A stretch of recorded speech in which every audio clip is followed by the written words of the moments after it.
IRR क्या होता है? ये IRR आपने काफ़ी म्यूचुअल फंड वेबसाइट पे देखा होगा कि हमारा IRR इतना है, या फिर XIRR इतना है। तो क्या होता है ये IRR? Internal rate of return. Internal क्या होता है, चलिए देखते हैं। सबसे पहले ये जान लेते हैं कि IRR और XIRR में क्या डिफरेंस है। देखिए, IRR और XIRR दोनों सेम है। एक्सेल में करो तो XIRR बोला जाता है, या कैलकुलेटर में करो तो IRR। तो IRR होता है internal rate of return. Internal rate of return कहाँ पे काम आता है, क्यों उसका इम्पोर्टेंस है? तो सबसे पहले तो ये देख लेते हैं कि उसको कैलकुलेट कैसे किया जाता है।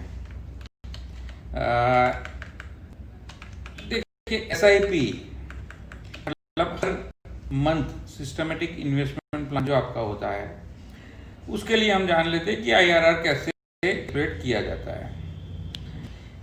हमने यहाँ पे एग्जांपल लिया है कि अभी 2020 से लेके जनवरी 21, अभी जनवरी चल रहा है, ये जब मैं वीडियो शूट कर रहा हूँ तब जनवरी चल रहा है, ठीक है। और 28 जनवरी को बैलेंस इतना है, फंड में बैलेंस 72,598.65 रुपीज है। अभी ये जान लेते हैं कि how IRR is calculated for this example.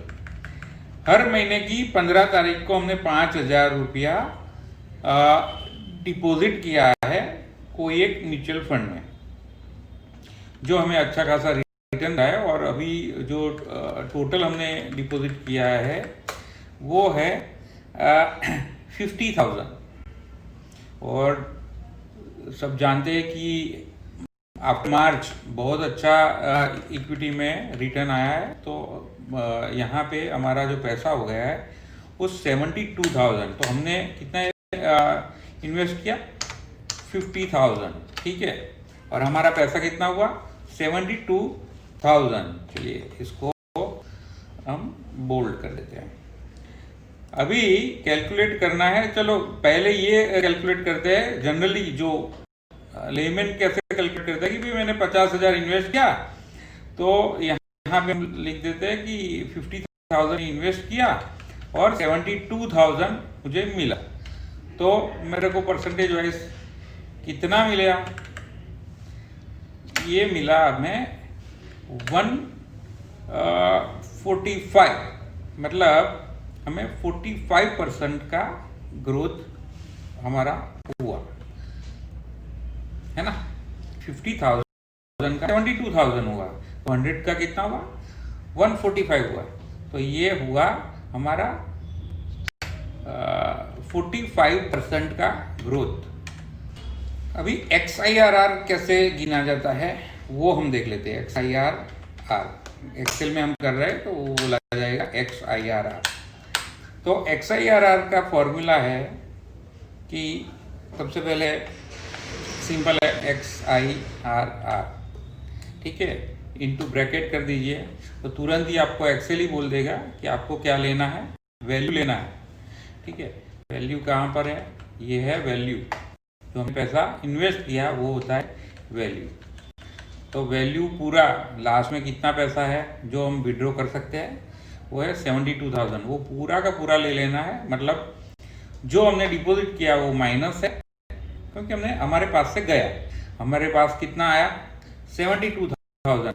अगर विड्रॉ कर दिया तो आ गया 72,598। तो हमें रिटर्न कितना मिला वो गिनने के लिए पूरा वैल्यूज ले लेनी है, फिर कॉमा, देन हमें डेट, जहां से हमने वैल्यू लिया उसके सामने का जो डेट है वो ले लेते हैं। पहला हमारा 11 को SIP गया, बाद में हर महीने की 15 तारीख को गया। 15 तारीख या 17 तारीख इसलिए है, कभी कभी क्या होता है कि छुट्टियां आ जाती है, तो उस हिसाब से थोड़ा सा 1-2 दिन का फ्लक्चुएशन रहता है।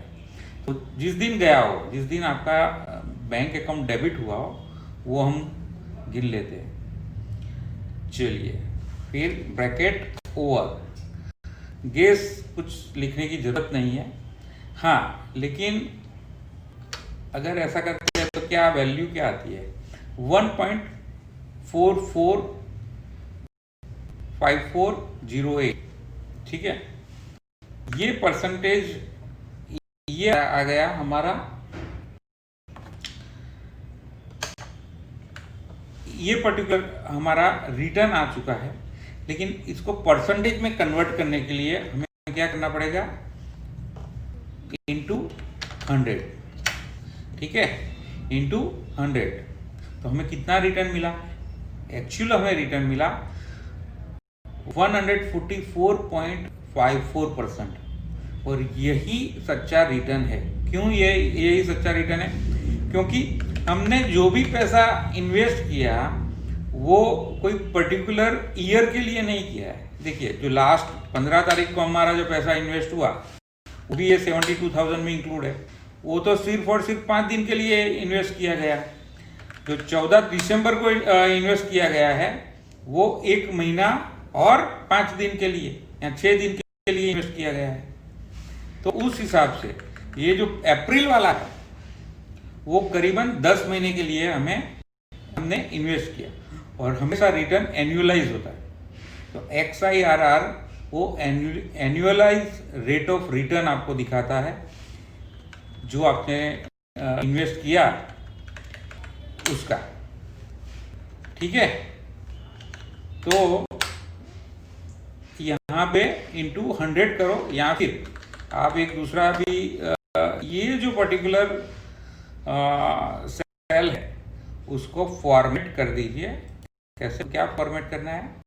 उसको परसेंटेज में फॉर्मेट कर दीजिए। आ गया 144.54%। चलिए, यहाँ पे हम ये मान के चलते हैं, काफ़ी जगह पे म्यूचुअल फंड स्कीम में ये आता है कि भाई हमने डिविडेंड री इन्वेस्टमेंट प्लान लिया। हमें डिविडेंड जो डिक्लेयर करता है म्यूचुअल फंड वो नहीं चाहिए, हमें री इन्वेस्ट करना है। और री इन्वेस्ट करने से क्या होता है? जैसे हमने 10,000 5 जुलाई 2005 को हमने इन्वेस्ट किया। अगले साल 7 सितंबर को कितना? 2,000 रुपया डिविडेंड डिक्लेयर हुआ, जो कि री इन्वेस्ट होने वाला है, क्योंकि हमने री इन्वेस्टमेंट प्लान में इन्वेस्ट किया है। फिर 31 दिसंबर 2007 में कितना अनाउंस हुआ? हमारे 10,000 के और प्लस 2,000, तो 12,000 करीबन था हमारा। उस पे 2,862.58 पैसा डिविडेंड डिक्लेयर हुआ। देखिए, डिविडेंड री इन्वेस्टमेंट में क्या होता है कि आपका यूनिट उस हिसाब से जिस तारीख को भी डिविडेंड डिक्लेयर हुआ उस तारीख के यूनिट प्राइस के हिसाब से आपको यूनिट मिल जाते हैं, राइट। तो यहाँ पे जो रियल लाइफ ये एग्जांपल है, तो यहाँ पे हमें कितना 145 2000 जब 2006 में हमें मिला तो 145 यूनिट्स हमें मिले। और जब 31 दिसंबर को जो यूनिट प्राइस था उस हिसाब से हमें 183.971 इतने यूनिट मिले। तो हमारे नंबर ऑफ यूनिट बढ़ेंगे। हमने 10 रुपये के हिसाब से NFO में इन्वेस्ट किया था, अभी हमें इतना डिविडेंड डिक्लेयर होने से हमें इतने यूनिट्स मिले। और बाद में 31 दिसंबर 2010 में और एक डिविडेंड आ गया। 1 अप्रैल 2012 को हमने विड्रॉ कर दिया। अभी ये केस में हमें XIRR कैसे गिनना है? तो देखिए, ये जो वैल्यू है 24,096 की हमने विड्रॉ की, वो कौन सी वैल्यू है और वो कितने यूनिट रिडीम करने से मिली? ये पूरे के पूरे, मतलब 1000 यूनिट हमने जब इन्वेस्ट किया तब हमें मिला। उसके बाद डिविडेंड डिक्लेयर होने पर हमें एक्स्ट्रा यूनिट ऐड हमारी जो म्यूचुअल फंड स्कीम है उसमें ऐड होने लगे। टोटल यूनिट हो चुके हैं 1529.91। और उसकी वैल्यू है 24,000। अगर उसका वैल्यू अगर जानना है तो दिस अपॉन दिस कर लेते हैं। 15 रुपया 75 पैसा यूनिट का प्राइस अभी चल रहा है, ठीक है। तो उस हिसाब से हमें कितना मिला, 24,096। तो ये वाला जो पैसा है वो डिक्लेयर हुआ, लेकिन हमने री इन्वेस्ट कर दिया तो हमें मिला नहीं है। हमें क्या मिला, 24,096 1 अप्रैल 2012 को। अभी इसका XIR हमें कितने में पड़ा, मतलब ये सालों साल हमने इन्वेस्ट किया, ये देखिए मैंने कैलकुलेट करके रखा है, लेकिन फिर भी यहाँ से फिर से कैलकुलेट करते हैं।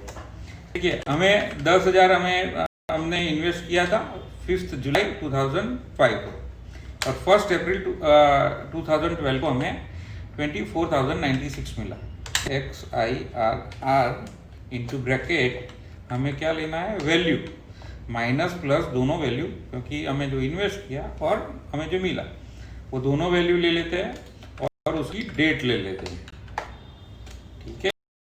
और इंटू 100, क्योंकि आपका एक्सेल जो सेल होगा वो परसेंटेज के लिए फॉर्मेट नहीं होगा, इसलिए 100 ले लेना जरूरी है। ये देखिए कितना आया, 13.9265। अगर हम 100 निकाल के परसेंटेज में, अगर हमें वैसे भी ये परसेंटेज में ही मिला, अगर परसेंटेज साइन के साथ चाहिए तो क्या करना पड़ेगा, यहाँ पे जाइए, ये जो पर्टिकुलर है यहाँ पे जाइए, ये फॉर्मेट सेल और यहाँ पे परसेंटेज आ गया 13.93, 2 डेसिमल तक। डिविडेंड पे आउट हमने ले लिया, ठीक है, हमें री इन्वेस्ट नहीं करना है। In that particular case XIRR कैसे गिना जाता है, तो 5 जुलाई 2005 को हमने क्या किया, हमने